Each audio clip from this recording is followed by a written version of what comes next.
وبركاته. في حاجات عجيبة بتحصل في المتحف المصري الكبير الصراحة. يعني أنا شفت ناس بتحط مكياج للتماثيل،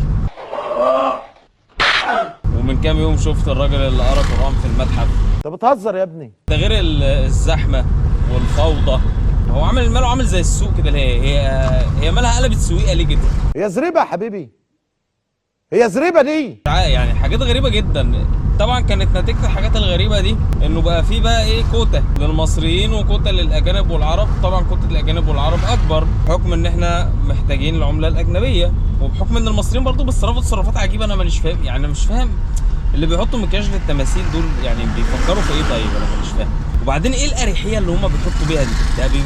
ده يعني حتى مش خايفين حد يجي يمسكهم، ولا يعني ده كانهم واقفين في طرقه بيتهم. في ايه يعني؟ هو في حاجه غريبه بس هو في ايه؟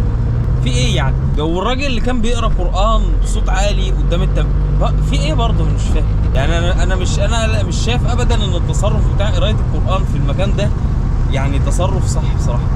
انا مش شايف انه تصرف صح ابدا يعني، ومش فاهمه.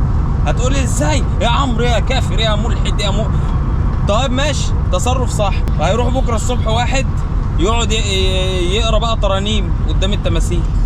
حق الله، حقه بقى الله، ايه المشكله يعني؟ ويروح بقى اي ناس يهود او حاجه يمارسوا برضو ايه طقوسهم وشعائرهم قدام التماثيل عادي. ايه المشكله يعني؟ ما عادي، ما هو عادي بقى يعني. مش هو عادي؟ ما هو عادي بقى. ده مش عادي طبعا، لا مش عادي يعني.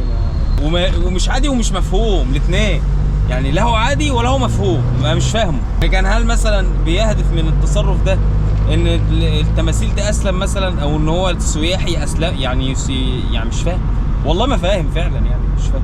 بتوع المكياج انا بصراحه بصوا يعني من الاخر كده، انا يمكن من النوادر اللي اتفق فيها مع الحكومه في قرار، بس انا الصراحه هم عندهم حاجه بقى بصراحه، انها تبقى كوتا للمصريين وللاجانب، وان بالقطع كوتا الاجانب تبقى اكبر، لان احنا محتاجين فلوس، احنا محتاجين عمله اجنبيه.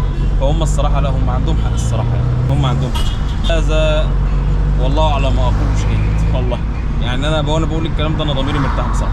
احنا يا عم احنا لا مقطعين الثقافه ولا نيله، خلينا نروح نجيب شويه قرشين ماشي، لان احنا مقطعين الثقافه ولا نيله، بطلوا استعباط.